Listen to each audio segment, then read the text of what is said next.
Thank you very much, everybody. It's a great honor. Nice place. Very nice place.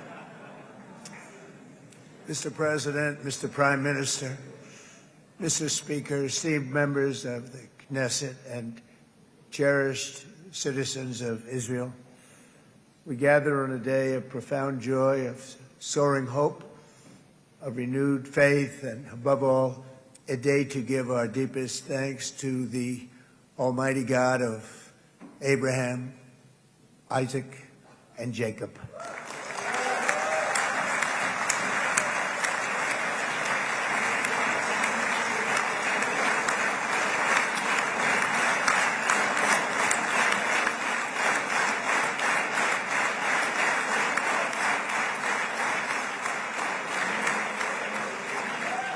After 2 harrowing years in darkness and captivity, 20 courageous hostages are returning to the glorious embrace of their families, and it is glorious.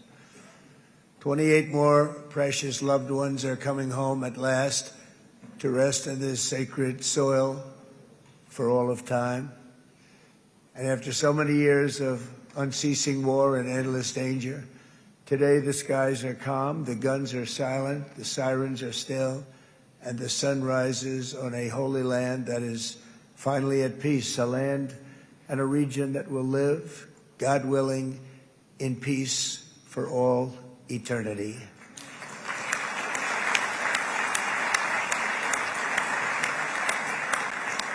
This is not only the end of a war, this is the end of an age of terror and death, and the beginning of the age of faith and hope and of God.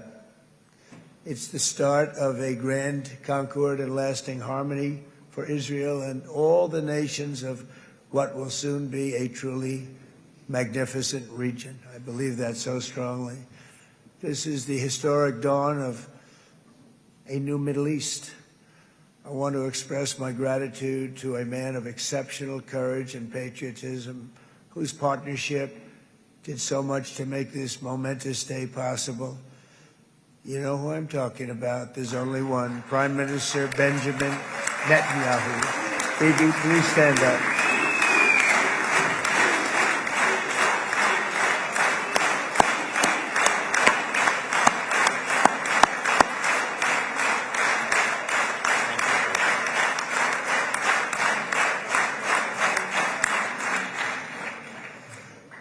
And he is not easy, I want to tell you. He's not the easiest guy to deal with, but that's what makes him great. That's what makes him great.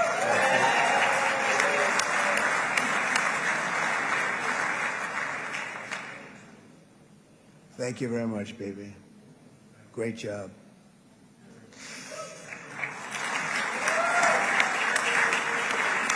And let me also convey my tremendous appreciation for all of the nations of the Arab and Muslim world that came together to press Hamas to set the hostages free and to send them home. We had a lot of help. We had a lot of help from a lot of people that you wouldn't suspect, and I want to thank them very much for that. It's an incredible triumph for Israel and the world to have all of these nations working together as partners in peace. And it's pretty unusual for you to see that, but it happened in this case. This was a very unusual point in time, a brilliant point in time. Generations from now, this will be remembered as the moment that everything began to change, and change very much for the better. Like the USA right now, it will be the golden age of Israel and the golden age of the Middle East. It's going to work together. I'd like to thank several great American patriots for their invaluable help in getting something done that almost everyone thought was absolutely impossible. We were wasting our time. So many people said, "You're just wasting your time." But we weren't, because we had talented people working with us, and we had people that love your country, and frankly, people that love the region. They love the Middle East. I want to thank my friend Steve Witkoff.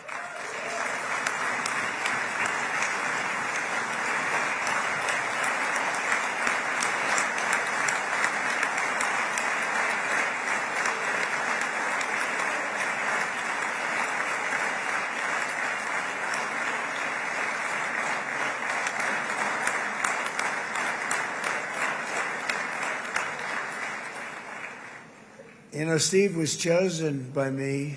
He never did this before, but I knew him as a few things. He was a great businessman, but I know a lot of great businessmen, to be honest with you. He had tremendous negotiating skills, but I know a lot of people that negotiate pretty well, although it is an art. But there are people that can negotiate pretty well. But most importantly with Steve, he's just a great guy. Everybody loved him. Everybody. I mean, I know some negotiators that are so good, but you wouldn't have had peace in the Middle East. You would be in World War III right now with some of these guys. Everybody loves Steve, and they respect him, and they somehow can relate to him. I've known him for many years, and I've seen it over and over again. להוציא את חבר הכנסת עודה, להוציא אותו מהאולם, להוציא אותו מיד, החוצה, החוצה. Please expel this Knesset member. Please expel this Knesset member. Please expel Knesset member Kasif out of the hall. Please expel him immediately.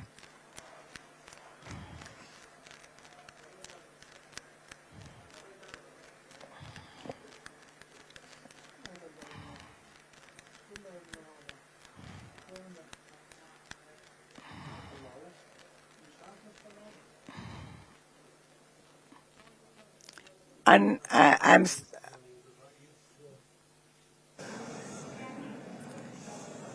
That was very efficient.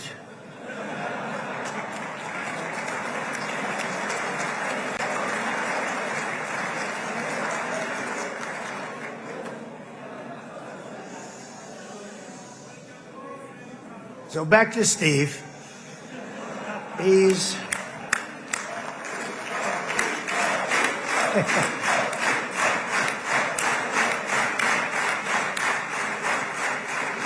But I tell one story because he was so involved, and then we called in Jared. We need that brain on occasion. We got to get Jared in here. We got to get a certain group of people. But Steve started this all by himself. I call him Henry Kissinger, who doesn't leak. Okay? Henry is a big leaker. He leaked. Steve doesn't leak. Steve just wants to get the job done. He wants to do what's right. But I'll give you just a quick story because, as you know, he's working on the war with Russia and Ukraine, a war that would have never happened if I were president. A shame. 7,000 young soldiers a week are being killed. More than that this last week. It's a shame. Should have never happened. But it did happen, and we won the race, and I took over this horrible war that's been raging, and I thought it would be easily settled. I thought it was a hell of a lot easier than doing what we just did very successfully with Israel and a lot of other people.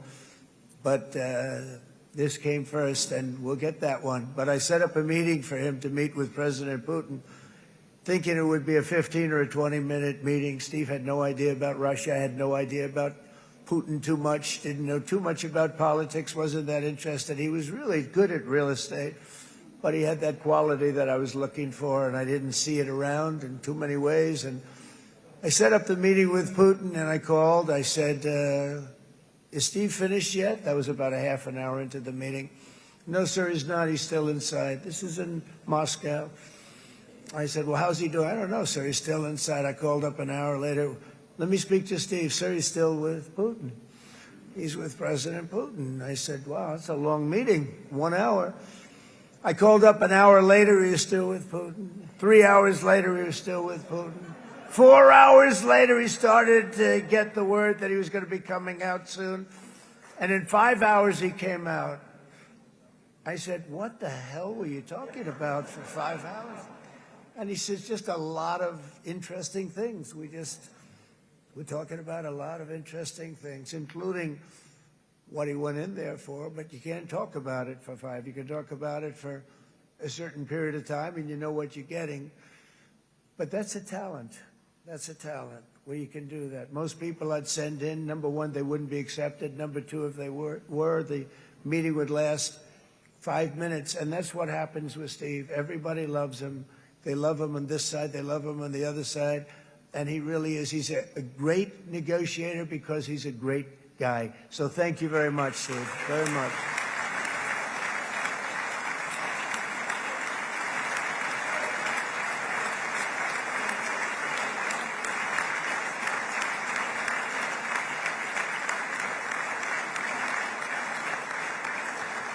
And let me also give a very special thanks to someone who truly loves Israel. In fact, loves it so much that my daughter converted.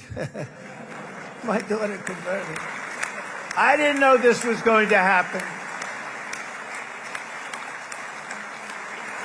And Ivanka's here.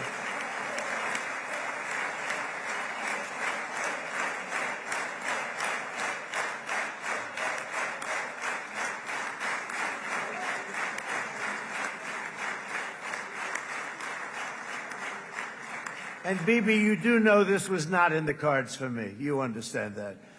And she is so happy, and they are so happy. At least I think they're happy. If they're not, we have a big story, right? No, they have a great marriage, and they get along great. They're best friends. They have a very special relationship. But Jared has been so helpful. He really did something very special. He established the Abraham Accords with a group of very wonderful people. I like calling it the Avraham Accords because people that, right? Avraham. It's so cool.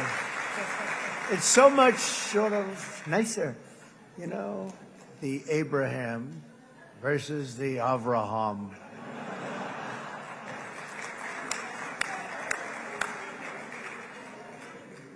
I just don't want to sound too sanctimonious when I do it, so, you know, I sort of split it up. This way we keep everybody happy. But we have some very great talent, and they have no excuses for anything that's taken place because we had some unbelievably good people working on this. And then you're going to add a man named Marco Rubio, who is also here. That's right.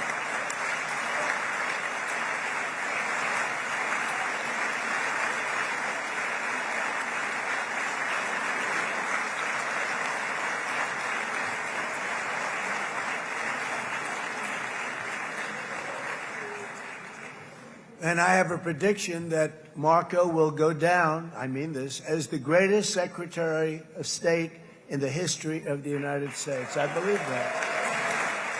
I believe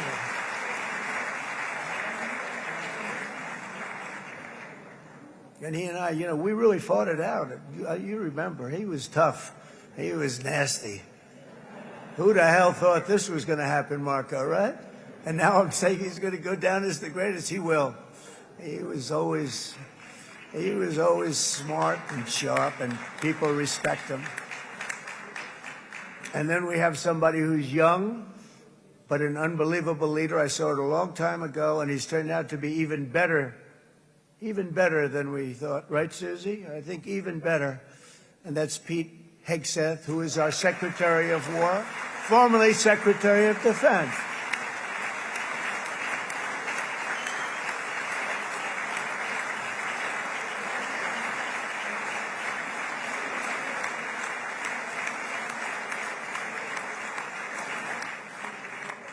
And as you know, we decisively won World War I.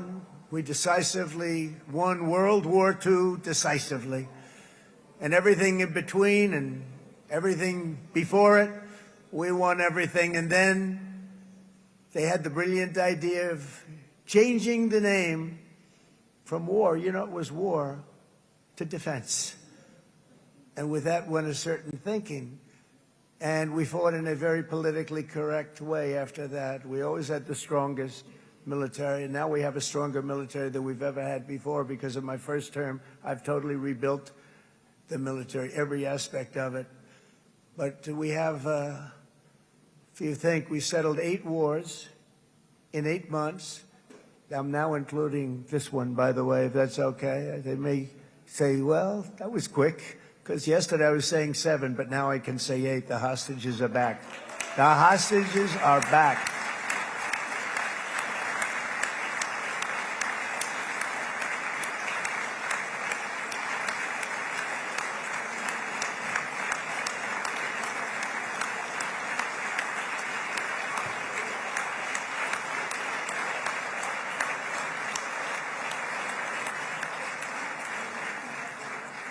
It is a good feeling. Isn't that nice to say? You know, I just said the hostage. First time I said the hostages are back. It feels so good to say it.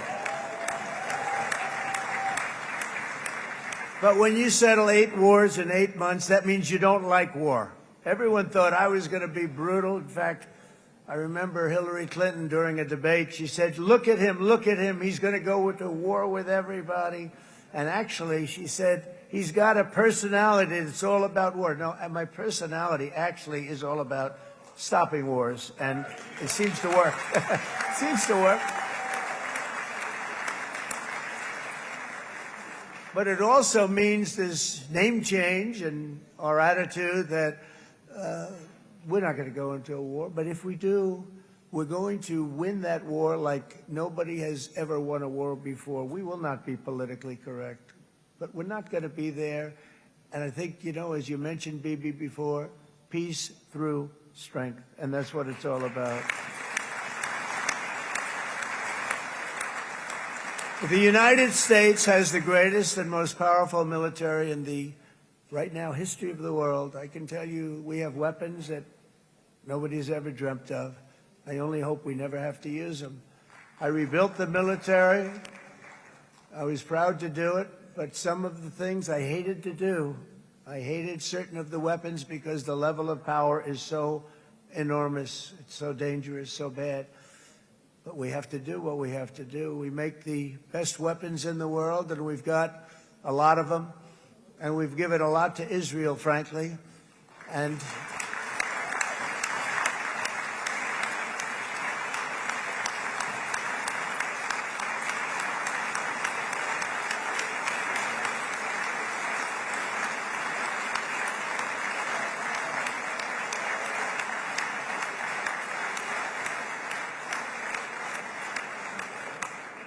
I mean, Bibi would call me so many times, can you get me this weapon, that weapon, that weapon? Some of them I never heard of, Bibi, and I made them. But we'd get them here, wouldn't we? And they are the best. They are the best. But you used them well. It also takes people that know how to use them. And you obviously used them very well. But so many that Israel became strong and powerful, which ultimately led to peace. That's what led to peace. So as we celebrate today, let us remember how this nightmare of depravity and death all began. 2 years ago, on the eve of the Simchat Torah holiday, thousands of innocent Israeli civilians were attacked by terrorists, and one of the most evil and heinous desecrations of innocent life the world has ever seen, the worst slaughter of Jews since the Holocaust. The cruelty of October 7th struck to the core of humanity itself. Nobody could believe what they were witnessing.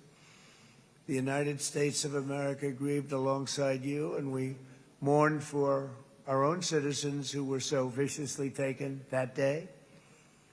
And to all the families whose lives were forever changed by the atrocities of that day, and all of the people of Israel, please know that America joins you in those two everlasting vows: never forget and never again.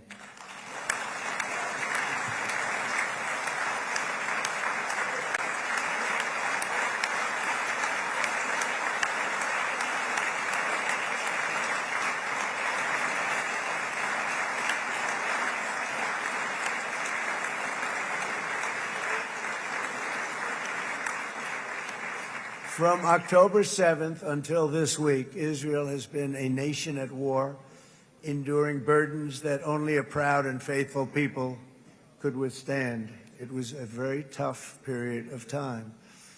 For so many families across this land, it has been years since you've known a single day of true peace. But now at last, not only for Israelis, but also for Palestinians and for many others. The long and painful nightmare is finally over. And as the dust settles, the smoke fades, the debris is removed, and the ashes cleaned from the air, the day that breaks on a region transformed and a beautiful and much brighter future appears suddenly within your reach. This is now a very exciting time for Israel and for the entire Middle East, because all across the Middle East, the forces of chaos, terror, and ruin that have plagued the region for decades now stand weakened, isolated, and totally defeated. A new coalition of proud and responsible nations is emerging, and because of us, the enemies of all civilization are in retreat. Thanks to the bravery and incredible skill of the Israeli Defense Forces and Operation Rising Lion,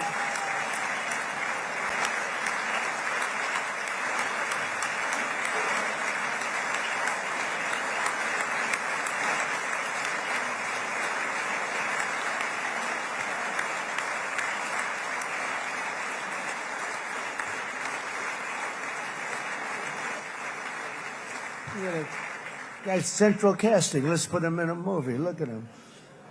Great job. And my people loved working with you. Loved it. They worked so well together. But many of Iran's top terrorists, including nuclear scientists and commanders, have been extinguished from this earth. And with Operation Midnight Hammer, boy, that's a great name for that, what we did. Last June, the United States military flew 7 of those beautiful B-2 bombers. They look so beautiful all of a sudden. They were always, I thought they were pretty planes. I had no idea they could do what they did. In fact, we just ordered 28 more of them. A little updated version. We ordered a whole pile of them. And almost 100 other planes went with them, including fighter jets. And we had 52 tankers, big, beautiful, brand new tankers that were loading them up 4 or 5 times. They traveled 37 hours back and forth. Think of that. But we had tankers all over the sky for all the other planes. We had the F-22s, the F-35s, F-16s. We had a hell of a lot of planes.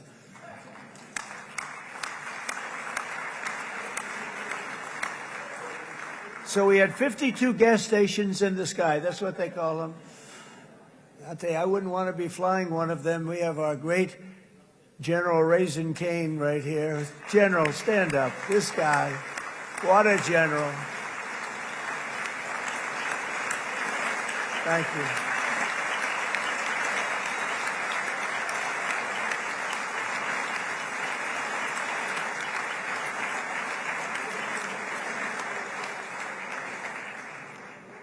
I asked General Cain, I said, you know, we're having problems with ISIS, and I was in Washington, and I asked, how long would it take to defeat ISIS? And my Washington generals told me, 3, 4, maybe 5 years, sir. I said, I don't get it. We got the best equipment in the world. Why? So I flew to Iraq, and I met with a man named Cain. He said, what's your first name? He said, they call me Raisin, sir. I said, wait a minute, your name is Raisin Cain? I've been looking for you for a long time. You gotta be kidding. So they told me 3, 4, 5 years to defeat ISIS. And I sit down with him and I say, why is it? I flew there in the dark of night. I landed, I'll never forget it. It was quite a trip. I'm glad I made it because I met him. I said, could I ask you, General? I come down. He's standing with another general and a sergeant. Everybody was like central casting. They could go into a movie right now. Between him and you guys over here, we could get rich making movies, okay? And they got along so great. That's the beautiful thing, that your military and our military, Bibi, got along so great. But I was told by the television generals in Washington, we have the best equipment in the world. Why is it taking so long? And they said, 4 years. I said, so let me ask you, Raisin, how long would it take you to defeat ISIS? Sir, we can do it in 3 weeks, but you'll probably have some time left over. I said, you got to be kidding.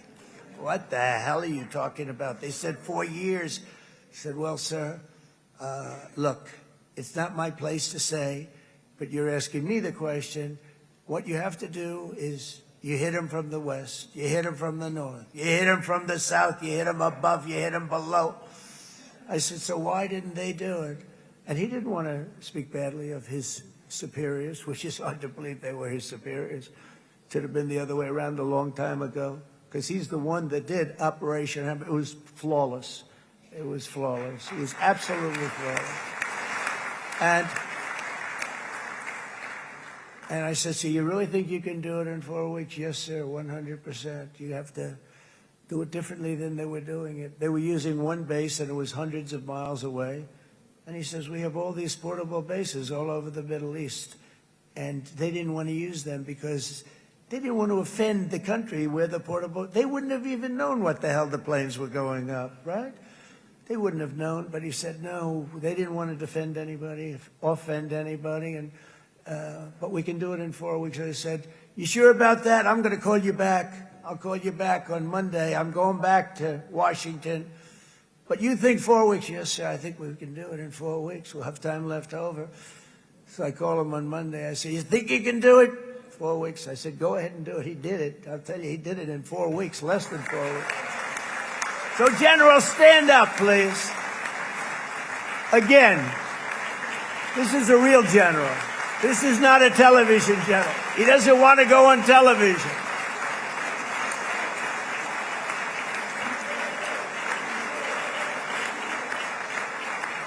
He doesn't want to go on television. I said the other guys love being on television. So we dropped 14 bombs on Iran's key nuclear facilities, totally, as I said originally, obliterating them. And that's been confirmed, and everybody understands it. Together we stopped the #1 state sponsor of terror from obtaining the world's most dangerous weapons. And if you think about it, if we didn't do that, and assuming we made the same deal that we have today, there'd be a dark cloud over this deal.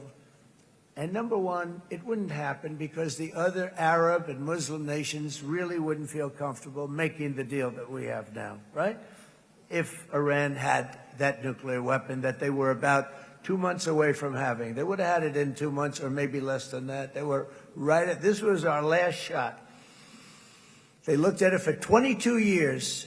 This was our last shot. The pilots told me that. They said, 22 years, sir. They looked at it.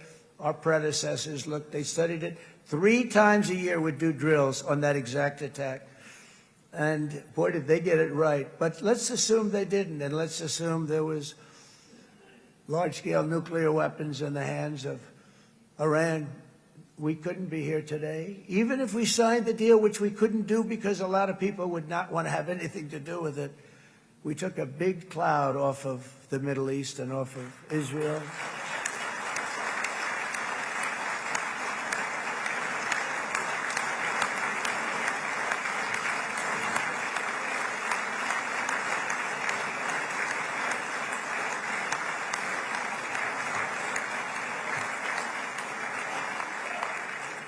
And it was my honor to help.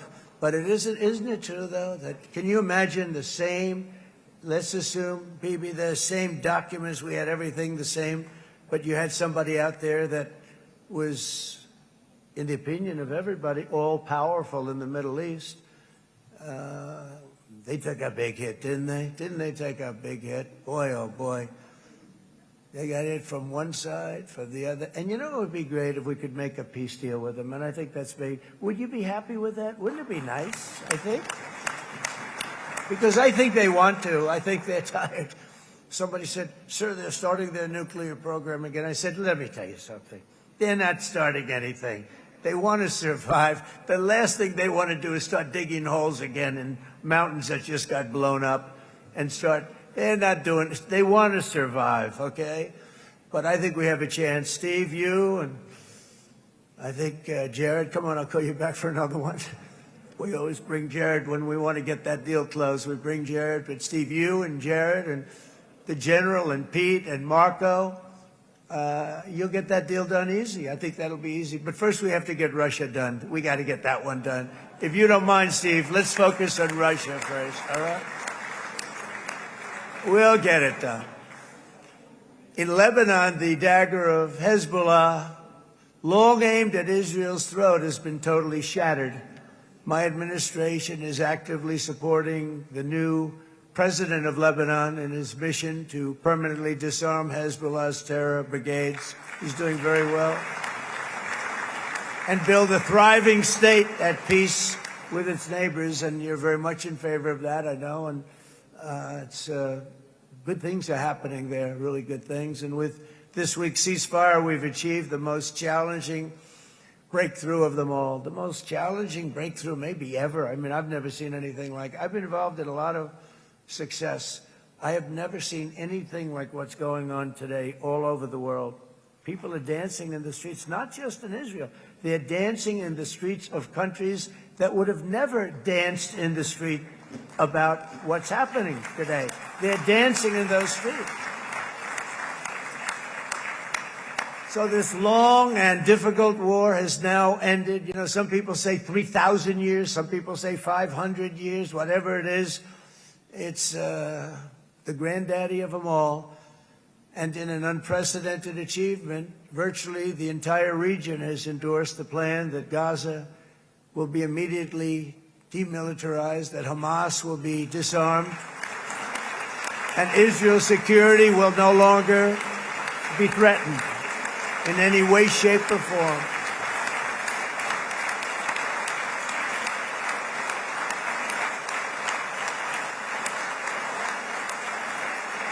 So Israel, with our help, has won all that they can by force of arms. You've won.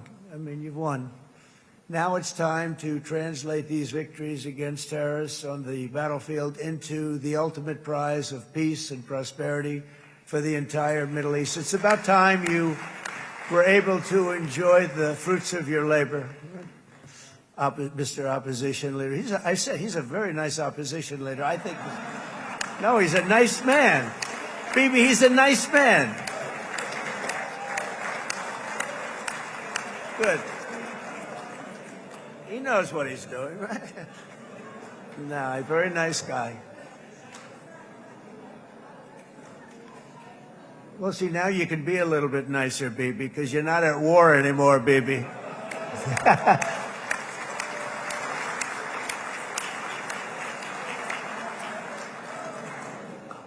But only by embracing the opportunities of this moment can we achieve our goal of ensuring that the horrors of recent years will never happen again. You don't want to have to go through this again.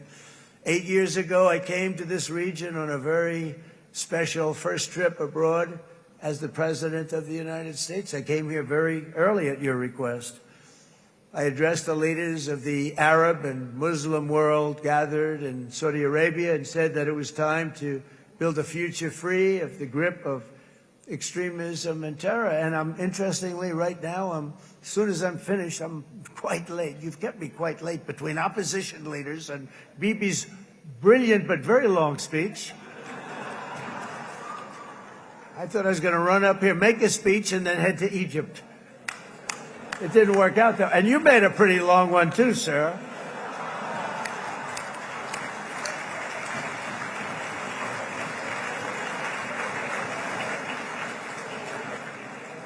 But I liked what you all said. It could be worse. Supposing on top of it, I didn't like what you said. That would be no good, Ron, would it? Ron, you did a great job, by the way, Ron.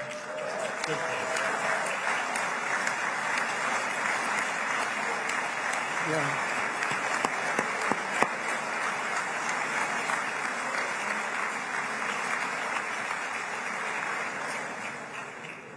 So I'm going to be meeting, actually, in a little while, I'm going to be meeting with the most powerful, the richest nations, really, in the world, although now, with the tariffs, the United States is by far the richest nation in the world, as you probably have been reading.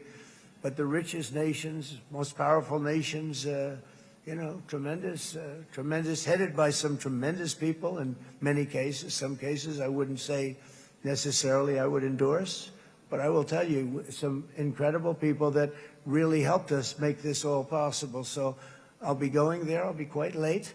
They might not be there by the time I get there, but we're going to give it a shot. But the journey we started back then led to the crushing defeat of the ISIS caliphate, to the monumental Abraham Accords, and ultimately to the historic ceasefire this week, in which many of those same nations really played a very pivotal role, I have to tell you. Steve will tell you that. Jared will tell you that. Together we've shown that peace is not just a hope that we can dream about. It's a reality we can build upon day by day, person by person, and nation by nation. And because of that, the Middle East is finally ready to embrace its extraordinary potential. You have extraordinary potential in this region. It should now be clear to everyone throughout the region that decades of fomenting terrorism and extremism, jihadism and anti-Semitism have not worked. They haven't worked. They've been a disaster. They've just killed. They've killed. They've backfired completely and totally. They've just totally backfired. Everything that you thought, take it worst case, it's turned out to be worse than that. They have not worked. From Gaza to Iran, those bitter hatreds have delivered nothing but misery, suffering, failure, and death. They've served not to weaken Israel, but to annihilate the very forces that did the most to foment this hatred. And it's really, I mean, everybody that's tried it has become irrelevant. Meanwhile, we've seen those nations that set aside their differences, reached across ancient divides, and pursued engagement are now among the most successful in the region. They're getting along with Israel, and they're doing great. And I can tell you the 4 nations that joined the Abraham Accords early on, and you'd all be doing me a favor, and I'm going to be saying this in a little while to some other friends, would love you all to, is this right, Jared? Join up in the Abraham Accords. We have to join up and get together. You can have that whole thing filled out. We had a very weak administration, worst president in the history of our country by far. And Barack Obama was not far behind, by the way.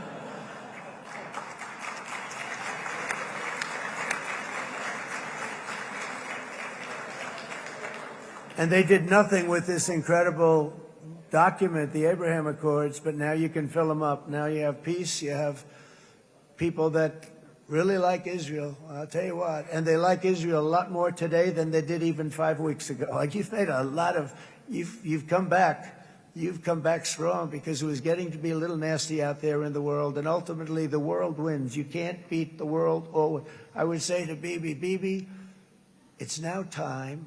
And he understood it better than anybody, because ultimately, you know, the world's a very big place. And I've said a lot. I said, this piece of land is very small. It's unbelievable what you've done with that tiny, you look at a map even of just not the world, the Middle East, and you have this little dot. And think of what you've done. It's incredible. It's incredible.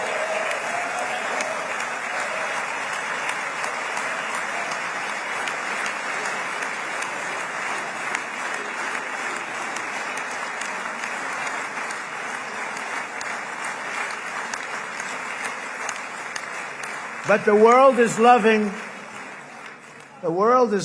Israel again. And I said to Bibi, you know, the world is big and it's strong. And Ron, ultimately, the world wins. And we don't have to worry about that now. But there was getting to be a period of time over the last few months, you know, the world wanted peace and Israel wanted peace. Everybody did. Everybody did. And what a victory it's been, right? What a victory it's been. If you would have gone on for 3-4 more years, keep fighting, it was getting bad. It was getting heated. The timing of this is brilliant. And I said, Bibi, you're going to be remembered for this far more than if you kept this thing going, kill. it would not be the same. And I just want to congratulate you for having the courage to say, that's it, we've won, and now let's enjoy our lives and let's rebuild Israel and make it stronger and bigger and better than it's ever been before. We're going to do that. Took a lot of guts. And the choice for Palestinians could not be more clear. This is their chance to turn forever from the path of terror and violence. It's been extreme, to exile the wicked forces of hate that are in their midst. And I think that's going to happen. I've met some people over the last couple of months that want to see it happen very much. And after tremendous pain and death and hardship, now is the time to concentrate on building their people up instead of trying to tear Israel down. We don't want that to happen again.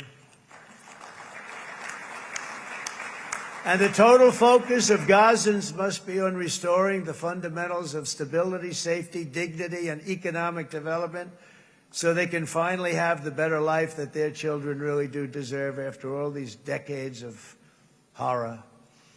I intend to be a partner in this effort in the sense that we're going to help and we're going to do something that became unbelievably popular. Everybody wants to be on it. It's called the Board of Peace, okay? How about that? Is that a beautiful name? Like a board of peace.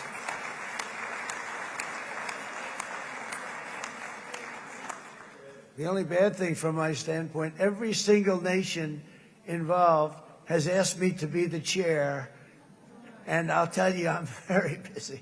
I didn't count on that, but you know what? If we do it, we'll do it right. And we have unbelievable power and wealth, because you're going to need wealth. You're going to need wealth to rebuild things, and they have wealth like few people have wealth. I want to thank the Arab and Muslim nations for their commitment that they've made to support a safe rebuilding of Gaza and beyond. I have many Arab countries, very wealthy countries, that came up and said, we'll put up tremendous amounts of money to get rebuild Gaza, and I think that's going to happen. The power, they want dignity, they want to come forward, and they want to say, and I want to say who they are, because what they're doing is going to be, I think, something that you're going to be very impressed with, Bibi, and you need that. You need the kind of economic power that they have, and they want to see it work, and they want to see it be safe, and they want to see it be good for Israel, too.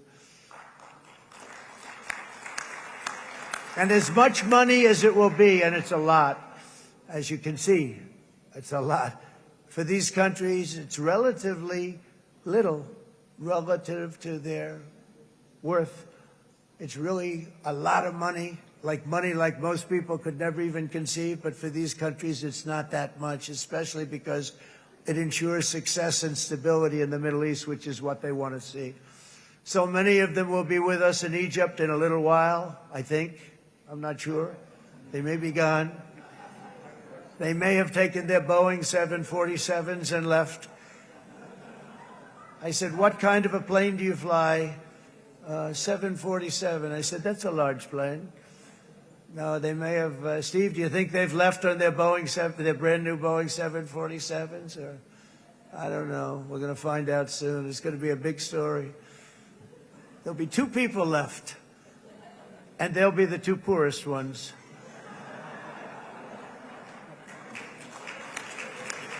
But it will be the wealthiest and most powerful group of nations. So the group that we have assembled, that's waiting for us, is the wealthiest and most powerful group ever assembled at one time. There has never been a group like this. And they're only looking for good. They want good. They're going to do good. And as those commitments are made, I'm going to let the world know who's doing it, because they really deserve to get the credit. And some of them probably won't want the credit, but they deserve it. It's more obvious than ever that the productive and responsible nations of this region should not be enemies or adversaries. You should be partners and eventually even friends, and that's what's going to happen. I know it. Together you can stand against the forces of chaos. Yeah, you go ahead. That's an important point.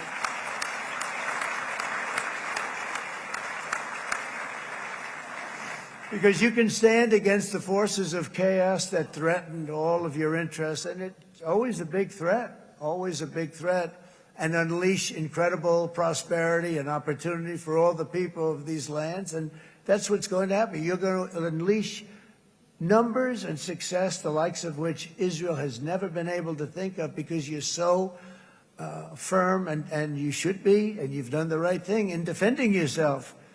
You're not going to have to worry so much about it. You've won, and now you can build, and you can do things that you never even thought possible. When you put that genius into doing something else, it's going to be something it's going to be a miracle. The miracle in the desert, it's going to be amazing. And it already is in a true sense. But it'll be wonderful when you can spend time thinking about other than war and defense and offense also. To that end, it's my firm hope and dream, frankly, that together the Abraham Accords will turn out to be everything that we thought they would. Those 4 countries were very, very brave in doing it. They did it at a very early point, and every single one of them benefits unbelievably financially.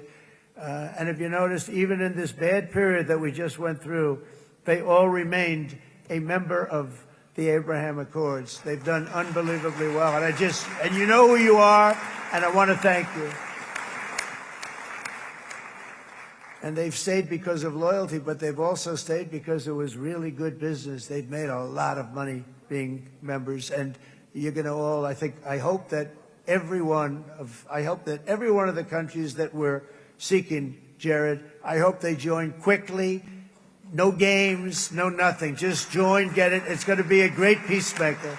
It's really going to bring it together beyond anybody's wildest dream. So instead of building fortresses to keep enemies at bay, the nations of this region should be building infrastructure to weave your commerce closer together, because you've got to compete with the big world out there in commerce now. It's a different kind of competition.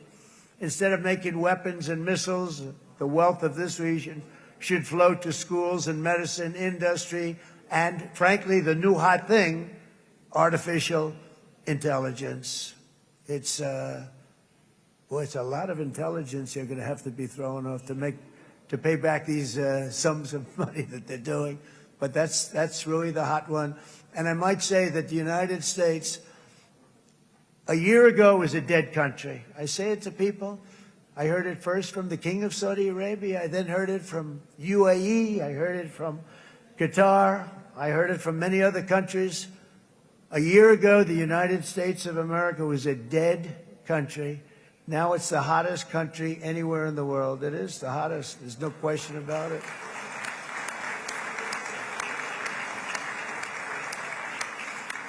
In fact, if you go back a year ago, before the election, although once we had November 5th, we became hot because people got it.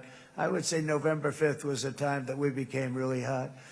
But once you go back a couple of years, if I were in charge and the country was doing what they were, nobody was going to ask me to speak. Nobody asked Joe Biden to come up and speak, I guarantee you that. And if they did, he would have turned them down, I promise you. He didn't speak. He didn't speak, and he didn't speak well. But all of the countries in the Middle East, it could have, what we're doing now, it could have happened a long time ago, but it was strangled and set back almost irretrievably by the administrations of Barack Obama and then Joe Biden. There was a hatred toward Israel. There was an absolute hatred. The setbacks really started when President Obama signed the Iran nuclear deal. This was a disaster for Israel, and it was a disaster for everyone. And I remember that Bibi Netanyahu came to the United States and worked so hard to try and get Obama not to do that deal.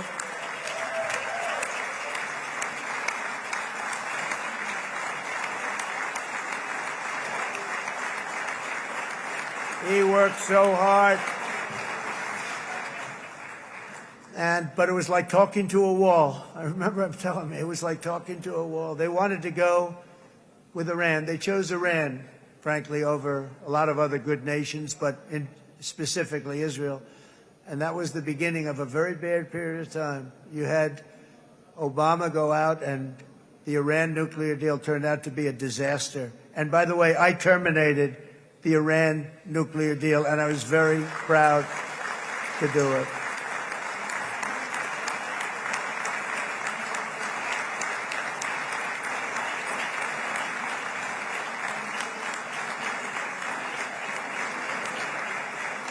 Yet even to Iran, whose regime has inflicted so much death on the Middle East, the hand of friendship and cooperation is open. I'm telling you, they want to make a deal. That's all I do in my life. I make deals. I'm good at it. I've always been good at it. And I know when they want. Even if they said, we don't want to make a deal, I can tell you they want to make a deal. All right, they do. They want to make a deal, and we're going to see if we can do something, because this is crazy what's happening, and we're not going to have this anymore. Neither the United States nor Israel bear the people of Iran any hostility. We merely want to live in peace. We don't want any looming threats over our heads, and we don't want to even think in terms of nuclear destruction. It's not going to happen, never will happen. There's nothing that would do more good for this part of the world than for Iran's leaders to renounce terror, stop threatening their neighbors, quit funding their militant proxies, and finally recognize Israel's right to existence. They have to do that. They have to do that. And to Iran, and as you know, this is not said out of weakness. There's no weakness. But I'm going to say this, that we are ready when you are, and it will be the best decision that Iran has ever made. And it's going to happen. It's going to happen. And they're good people. I know a lot of Iranians in the United States. They're good people, smart, hardworking people. They don't want to see what's happened to their country. The story of fierce Israeli resolve and triumph since October 7th should be proof to the entire world that those who seek to destroy this nation are doomed to bitter failure. The state of Israel is strong, and it will live and thrive forever.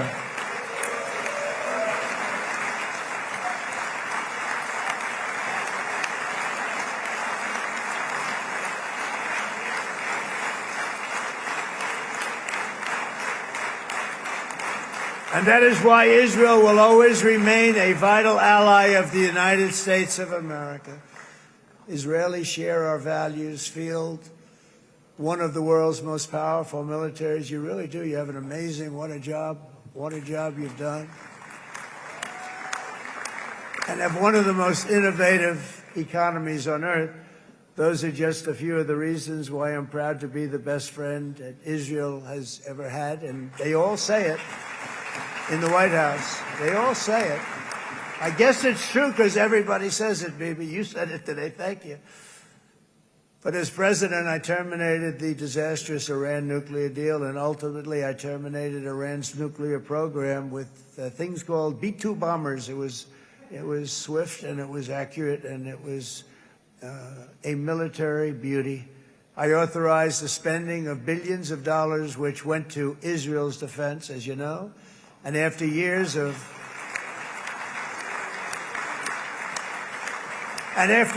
broken promises from many other American presidents, you know that, they kept promising. I never understood it until I got there. There was a lot of pressure put on these presidents. It was put on me too, but I didn't yield to the pressure. But every president for decades said, we're going to do it. The difference is I kept my promise and officially recognized the capital of Israel and moved the American embassy to Jerusalem.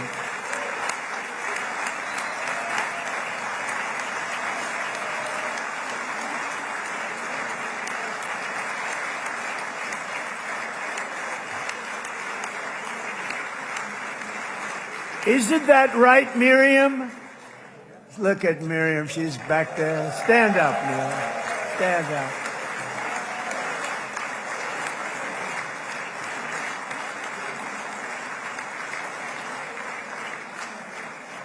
Miriam and Sheldon would come into the office. They'd call me. He'd call me. I think they had more trips to the White House than anybody else I can think of. Look at her sitting there so innocently. She's got $60 billion in the bank. $60 billion. And I think she's saying no more. And she loves Israel, but she loves it, and they would come in, and her husband was a very aggressive man, but I loved him. He was a very aggressive, very supportive of me. And he'd call up, can I come over and see you?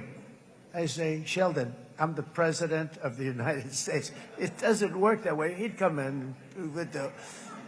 But they were very responsible for so much, including getting me thinking about Golan Heights, which is probably one of the greatest things to ever happen to Israel.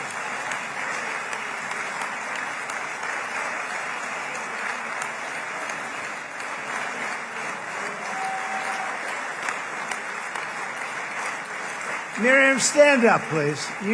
She really is. I mean, she loves this country.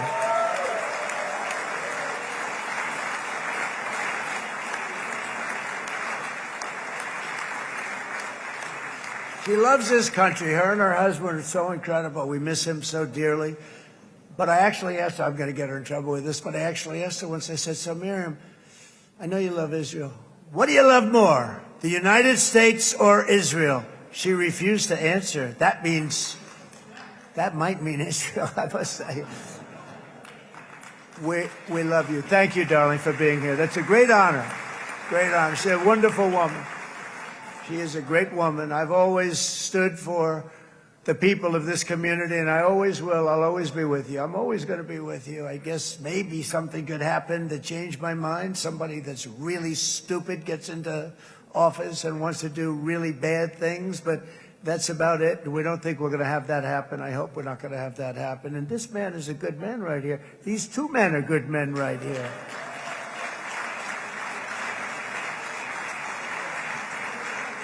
Hey, I have an idea. Mr. President, why don't you give him a pardon? Give him a pardon. Come on.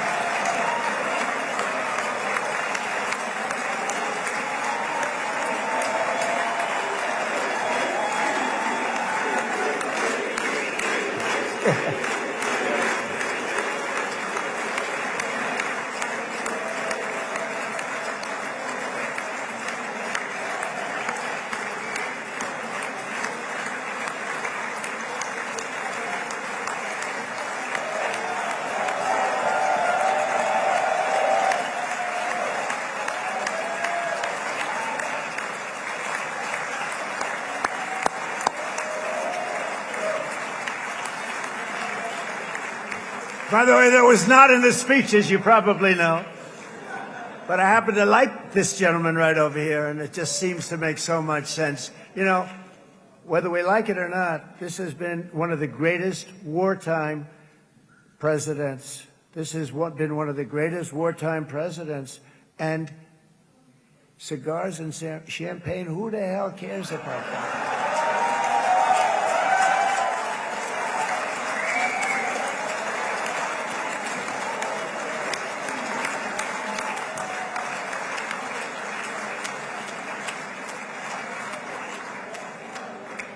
All right, enough controversy for the day, right? Actually, I don't think it's very controversial. So, you know, I see so popular. You are a very popular man. You know why? Because you know how to win.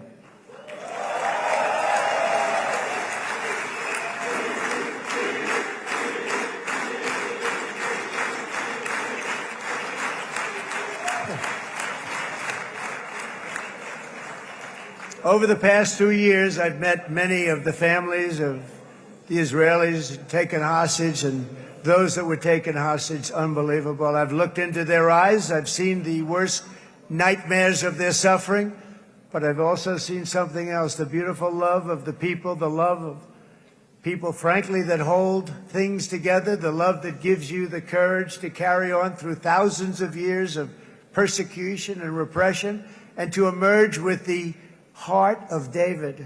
It's the heart of David. It's that love that's defeated the enemies of civilization, built this incredible country and this unbelievable economy, and forged one of the great democracies of the world. That is why it's a true honor to stand here today and address this assembly in your ancient and eternal now capital, Jerusalem. I'm proud to have helped in that regard. This city and this nation stand as living proof that a much brighter future for this entire region is truly within our grasp. For thousands of years, Jerusalem has been a home to Christians, Jews, Muslims, and people of all ethnicities and creeds. This is the holy center of the world's three great Abrahamic face. I like that too. Adorned, it's the first time I've seen that word in a while. Adorned with their sacred sites and alive with their pilgrims and visitors from every corner of the globe. But here between the Western Wall, the Temple Mount, and the hill called Calvary, people of every faith and background live, work, pray, serve, and raise their families side by side, and they do it with love. This example is just one of the modern miracles that Israel has given to the world. And just in closing, the leaders in this chamber know better than anyone else the challenges of this harmony, and it's been easily won. No, it hasn't. It has not been. It's been so tough, but it has been, some say, a miracle. What you've done is a miracle. Look at your size. Look at your chances when it all started. And you know, if you think about it, you are safer today, stronger today, and more respected today than at any time in the history of Israel. Think of it. People used to say it wouldn't exist. They don't say that anymore, do they? Yet if safety, security, and coexistence can thrive here in the winding alleys and ancient paths of Jerusalem, then surely peace and respect can flourish among the nations of the broader Middle East. The God who once dwelled among his people in this city still calls us, in the words of Scripture, the turn from evil and do good, to seek peace and pursue it. So he still whispers truth into the hills and knolls and valleys of his magnificent creation, and he still writes hope into the hearts of his children all over the world. And that is why even after 3,000 years of pain and conflict, the people of Israel have never given up from the threats of Zionism, from all sorts of threats. You want the promise of Zion. You want the promise of success and hope and love and God. And the people of America have never lost faith in the promise of a great and blessed future for all of us. From the very first day that modern Israel was founded, we have stood together through thick and thin of setbacks, and through victory and defeat, through glory and heartache. We have built industries together. We have made discoveries together. We have confronted evil together, and we have waged war together. And perhaps most beautifully of all, we have made peace together. And this week, against all odds, we have done the impossible and brought our hostages home.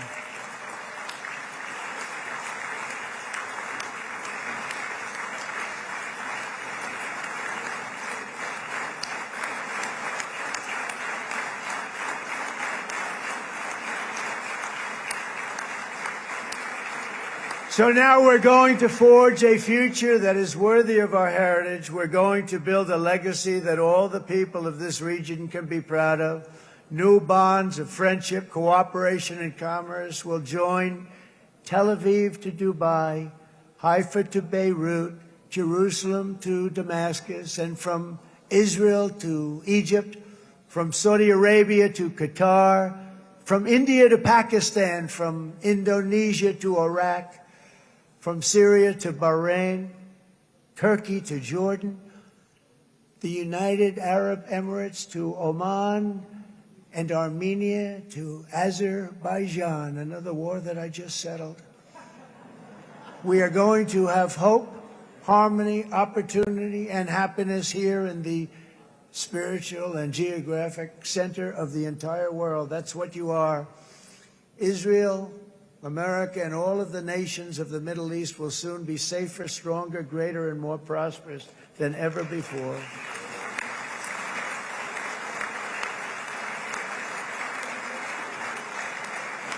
And I want to thank you all once again for this exceptional honor. This has been truly an honor. It's seldom that a president is invited to do this. And I love Israel. I'm with you all the way. You will be bigger, better, stronger, and more loving than ever before. Thank you very much. God bless you. God bless the United States of America. And God bless the Middle East. Thank you, everybody. Good luck. Thank you very much. Thank you.